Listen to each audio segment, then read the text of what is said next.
Excellent! Hello everyone and welcome to Paul's Hardware. This is my monthly builds video for October 2015. So the way this works is every month, at the beginning of the month ideally, and apologies I'm a little bit late this month, I'm going to be doing a couple builds. I do them live, so I'm streaming this right now to my Twitch channel, which is twitch.tv/paulshardware if you want to follow me over there. And I'm going to be showing you guys the parts for the build. So these are theoretical builds. I'm not actually assembling them today, although I will be assembling one of the builds later this month. So subscribe if you're interested in that. And you can see already some of the builds that I've done in the past here behind me.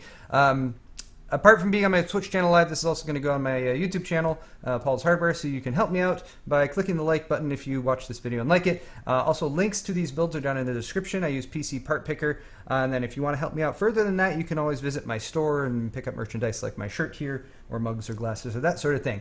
So going back to PC Part Picker, that's what I use because I think it's a great website, and it allows you to take lots of parts from lots of different places and kind of conglomerate them all together, and it shows you price history, and it shows you like where you can buy them at different locations, and it tips you off to combos and that kind of thing.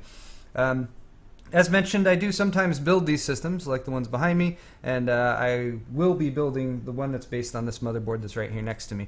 In the past I've done, for example, the entry-level X99 build, which I assembled, and that's that one. No, that one over there. And then what else have I done? Oh, recently I also did.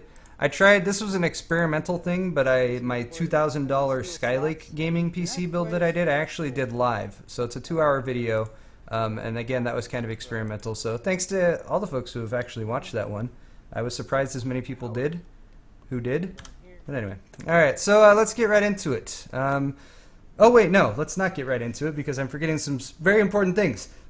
I need your feedback. I need you guys to participate here because that is how this works. In fact, last month I specifically requested. Oh, what's up? What's up with the A-bombs going off in chat? Last month I requested you guys for some budget builds systems, or just kind of was looking for a price point.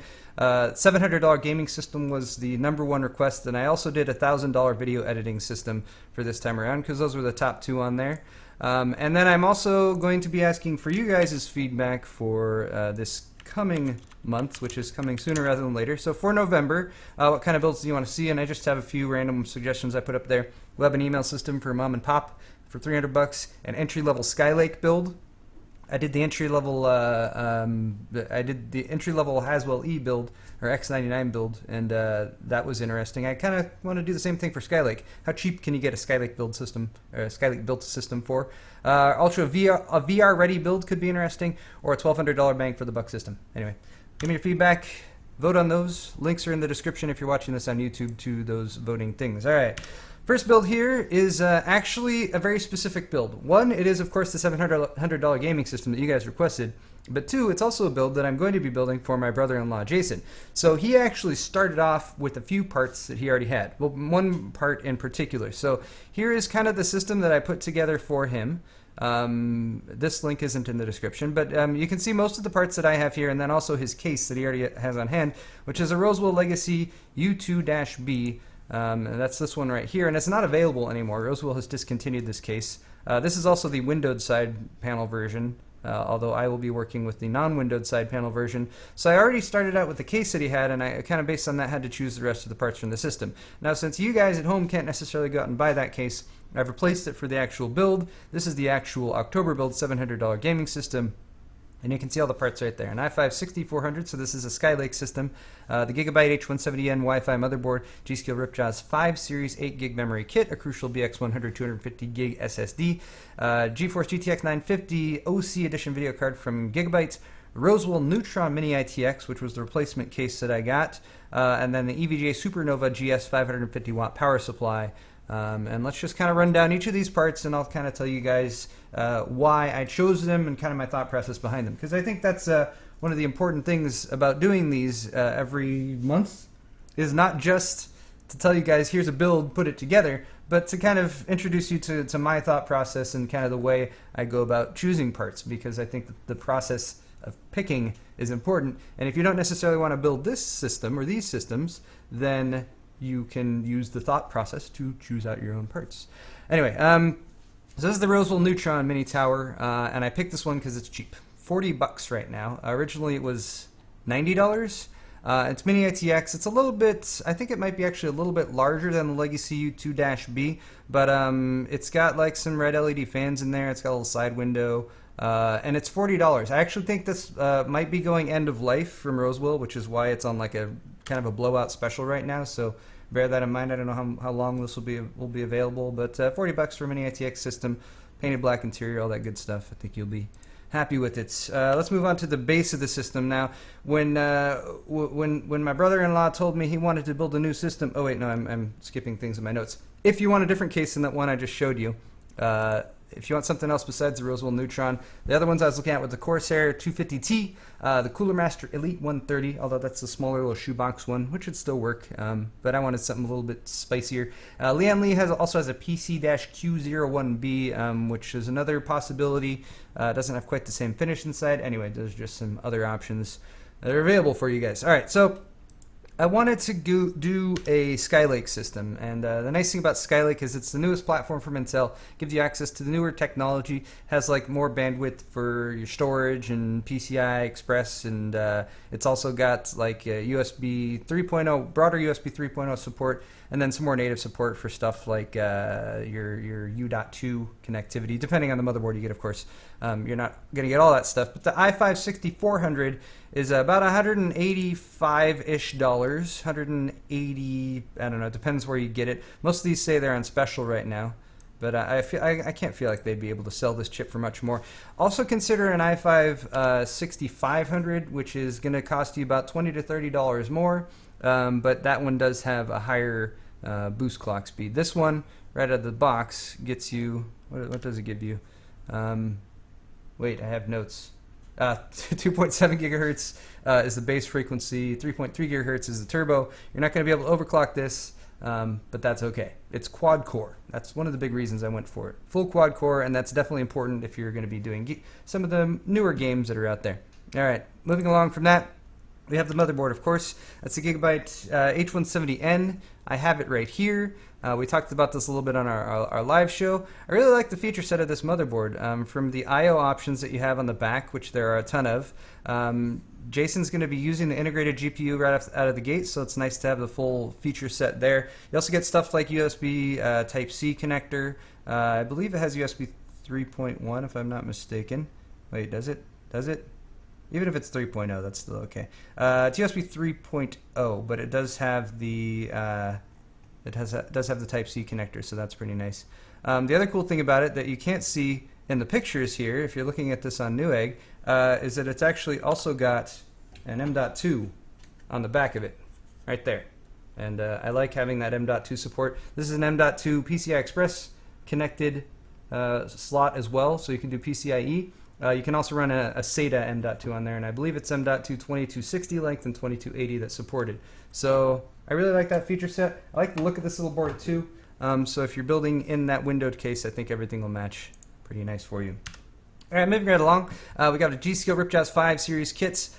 This was a very close call. I was actually came down to the wire here with this kit because I was originally going to go with the Corsair kit that I found, but then the prices fluctuated a little bit, and I was really trying to keep this under $700. I wasn't completely successful on that, but this is a 3200 kit. So like what I do if I'm looking for memory, first off, I got to find how much I want, and I wanted 8 gigs for this. I wanted 2x2 because I want to take advantage of that dual channel. I'm sorry, 2x4. And then beyond that, I was looking for as fast as memory as I could get because you want to give the iGPU a pretty good, you want to make sure that your iGPU can handle what you're throwing at it. And faster memory speeds is definitely a very good way to do that. So 3000 speed, 3200 speed, you can actually get a pretty reasonable price for. This is a 2x4 gig kit of 3200 speed DDR4 memory for $65. The other one I was looking at was a 3000 kit for $70. So just find what the fastest is that's not lower, that's low priced. If you get too much beyond that, you get to the premium stuff that's like the cutting edge, as fast of memory as you can buy. The price really starts to ratchet up pretty quick. So that's why I cut it off at 3200, but that'll give you good performance for your iGPU and your 6400 processor. All right, moving along to storage, 250 gig SSD I think is kind of the standard right now, 80 gigs for Crucial BX100. Of course, there's lots of other 240 gig SSD options in this little range. but I find the BX100 to be a good option. If there's others there that you like the color of better or something like that, then feel free to go for those. And then lastly, we have a video card, since this is a little gaming system, and this is GTX 950 from Gigabyte. I went with this one because it's $150 straight up. I feel like it's a great card for 1080 gaming, which is probably what you're at if you're spending $700 on a system, and doesn't look too bad either. It's got a black PCB. This is overclocked straight from Gigabyte. This is I believe this is an OC version. This is the 950 OC, and then they have the WindForce and the Extreme. But this will kind of get you set up for gaming, and then of course you have the option in the future if you really wanted to. You can always upgrade. All right. The final thing to point out here is that I'm over budget, I have to admit. Only by $13, $713.93. So I was trying to figure out how to cut down some stuff, but I really I just scrounge up another $14. I'll say that. All right. Anyway, that's the $700 gaming system, and let's move on to the next build, which is a $1,000 video editing system. And a $1,000 video editing system, I was like, all right, let me throw this together. Then I found it was more challenging than I expected, because what's important when you're building a video editing machine? Everything. Like, you need a fast CPU for rendering, you need a fast graphics card, ideally a workstation graphics card, but those get really expensive, and that's going to be for like real-time effects processing, like, you know, you're doing overlays or After Effects, that kind of thing. You need massive hard drive space for storage, because video files take up a lot of space. You need even bigger hard drives if you're considering doing 4K stuff. You need a fast SSD, so you can have your RAWs on there, and that will give you on the fly, like, it'll be able to pull the video off of there faster. So if you're scrubbing through a bunch of files or something, trying to find your in and out points, that kind of thing, it'll load up quickly. You need another fast SSD if you can afford it to use as a scratch disk. You need lots of memory for keeping all the big video files in the memory, which is much faster even than having them on the SSD. So basically at $1,000 for a video editing system, yes, we can make one, and we can even make a pretty powerful one, but we are going to be making some compromises. We're not going to be doing the ideal video editing system, which if you were asking me straight up, I'd say go for a Haswell E system, go for a 6-core or even an 8-core processor, but those are much, much more expensive. We need to keep this under $1,000. So just to run down the parts list right off the bat, Intel Xeon E3-1231. Yeah, I went with the Xeon. I'll explain that in a second. The MSI H97 PC Mate budget motherboard for just under $90. I got a 16 gig kit of G.Skill Ripjaws X. DDR3 memory, SanDisk SSD plus 240 gig SSD. I went with a couple 2 terabyte hard drives, and then a Radeon R9 390 from Gigabyte, and then a case and a power supply. You know what I feel like I did? I feel like I completely glossed over the power supply in the last build. So you know what I'm going to do? Is I'm going to go out of order here and jump back to it, because that's something that I actually wanted to point out. I don't think I even pulled it up. Pardon me, guys. Just 1 second here. Yeah, did I know? Wow. Bit of an oversight on my part. All right, let me pull this up real quick. That's assuming that Newegg's page will load. All right, there we go. Jumping back to the last $700 build really quickly, I wanted to point out the power supply, because I was looking at power supplies and I thought this one was a really nice sort of feature set of things. 80 plus gold for first off, so it's going to be very efficient. It's got high quality components inside. 550 watts. It will support pretty much any system you want to build right now with a single GPU in it, barring some of the very, very highest end GPUs. Even with like a 980 Ti, I feel like you should be able to get by with it. It's also fully modular. It's black, and look at the cables. That's what I want to show you, the cables. The cables are all black, even the 24 pin. So it means if you have a windowed system, and if you watch Kyle and my live show, and we talk about Pimp My PC and things that suck, and things that often suck are the cabling and power supplies. Anyway, okay, moving right along. Let's go back to the $1,000 video editing system. We got 16 gigs of RAM. I think I got all the way down to the end. And then what reminded me of my oversight on the last build, which is the EVGA 600 watt power supply. This is a less expensive power supply because it's 80 plus bronze. But again, we're having to cut a few corners to stick within the $1,000 price point. Now, let's talk about the Xeon E3-1231 V3. The reason I went with the Xeon, there's a couple different reasons. One is that this is the slightly older platform from Intel. It's LGA 1150, so this is going to be compatible with like your Z97 boards, your H97 H97 boards and even some Z87 and H87 and some of the other budget chipsets that are in there as well. Double check with your motherboard manufacturer though, because you want to make sure that if you are using an older board that it's been updated, the BIOS has updates to be compatible with this newer Xeon. But the things I like about this one is one that it's a quad core with hyper-threading for $250. Hyper-threading is significant. It does play a significant role when you're rendering out a video. Rendering out a video and like, you got a 20-minute 4K video and you hit render and you walk away. Are you going to be coming back to that in a half an hour, or are you going to be coming back to that in an hour and a half or in 15 minutes? That's really, your processor is going to play the biggest role in that. So having the quad core with hyper-threading, as well as it being a Xeon, which means you get ECC memory support and that kind of thing. I didn't go with that, but it is possible. And this turbo's up to 3.8 gigahertz right out of the gate. Anyway, the other alternative to this one that I was looking at was like a 6600K, which is a Skylake. But you're going to pay a little bit more for that platform overall. And you're also going to need to get DDR4 memory, which costs a little bit more. And even with the 6600K, even though you can overclock it, you still don't get hyper-threading. So I think for your heavy lifting tasks, this would actually be a pretty decent choice. That's why I went with the Xeon E3 1231V3. The motherboard I went to pair with it is the MSI H97 PC Mate. This is a budget option, but it gets the job done. Oh, look how tiny these little pictures are. It's blue and black. Did I pull up the actual website for this? I did. It's blue and black. I was not caring at all about how this system would look. I was purely going for performance, but it's got like some extra PCI Express slots. It's not completely cut down with X1 slots, so you have some add-on potential there for adding on stuff. 4 memory slots, of course, so you can expand it in the future. 6 SATA 6 gigabit per second connectors. I was happy with the feature set of this board. The only thing that made me think maybe you might want to spend a little bit more money on something else would be to get something that does have an M.2 slot or something like that for dropping in an SSD or something like that in the future. Oh, yeah, 6600K, not to be confused with the Q6600, for those of you discussing that in chat. All right, let's move on to the video card, and this is probably a controversial decision. When it comes to a video card, well, I chose the R9 390 8GB video card from Gigabyte. Now, this is a really important point for any of you guys who are actually building a system for video editing. The GPU is really important. Anytime you're doing stuff that involves real-time, like effects or transitions or anything like that, if you have GPU acceleration rather than relying on the GPU, it is a night and day difference. Just trust me. However, you are dependent on your software for whether or not you can turn on GPU acceleration.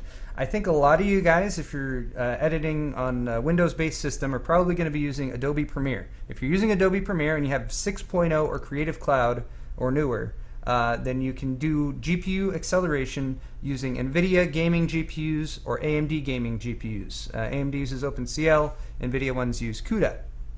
It's really helpful. Like I would not do it without it. The flip side to that is getting a dedicated workstation GPU can give you better performance, and it will be more widely compatible with higher end software if you're doing actual like CAD, or if you have other like I actually don't even know of some of the more industry standard like high-end softwares that are out there like Avid or that kind of thing. I don't know how those work with the acceleration. Okay, but anyway, moving along. The reason I got this card was because it has 8 gigs and video memory. 8 gigs is a good thing to go with. But again, I'm assuming that you're using Adobe's software or other video editing software that has GPU acceleration. If you're not, if you're specifically building a system to use other software, then definitely swap out the gaming graphics card and get yourself a actual workstation graphics card. That means you're going to be getting a Quadro card if you're looking at NVIDIA, or you're going to be getting a FirePro card if you're looking at AMD.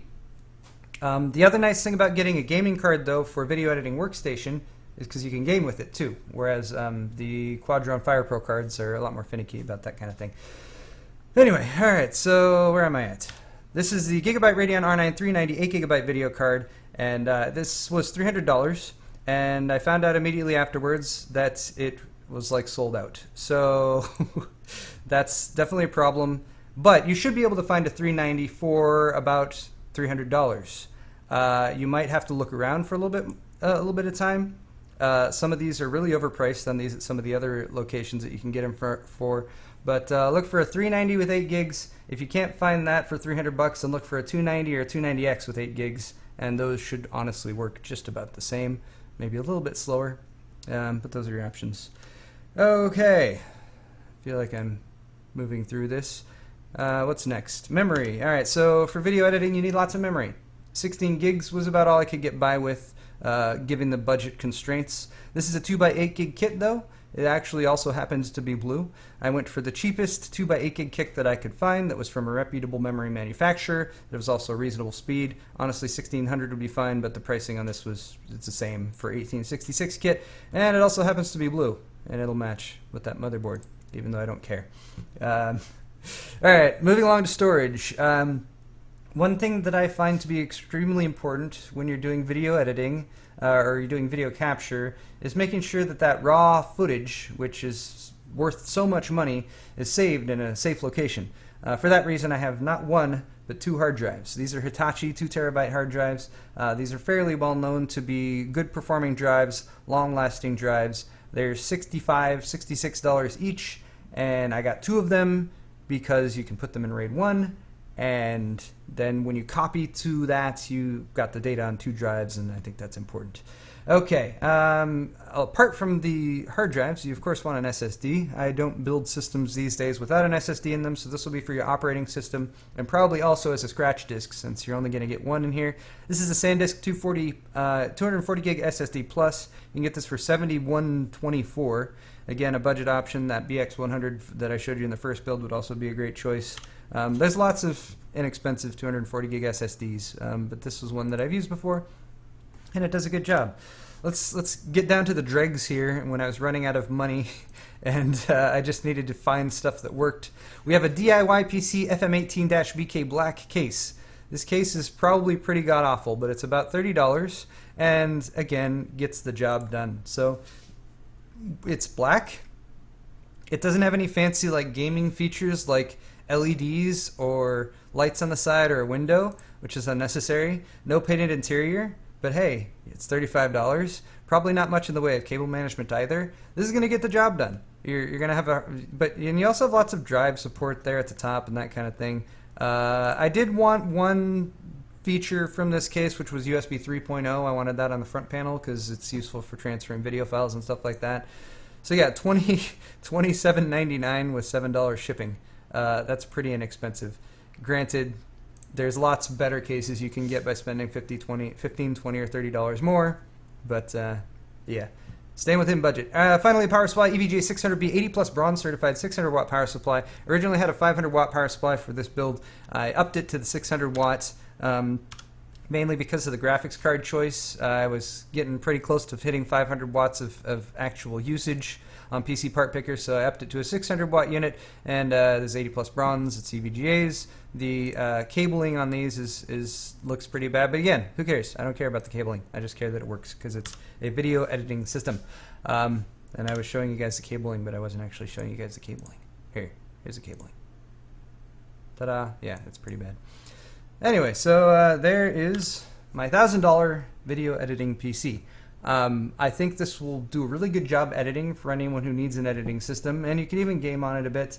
And I kind of had fun because it was my first Xeon build, or my first Xeon-based system that I've done with these monthly builds. So there you go, guys. Again, links to these builds are down in the video's description, so feel free to check those out. Feel free to let me know what you might have changed or updated or made different in the comments down below. And of course, don't forget to vote on the builds for next month, which is actually probably just going to be in about a week and a half, 2 weeks now, because this one is so late.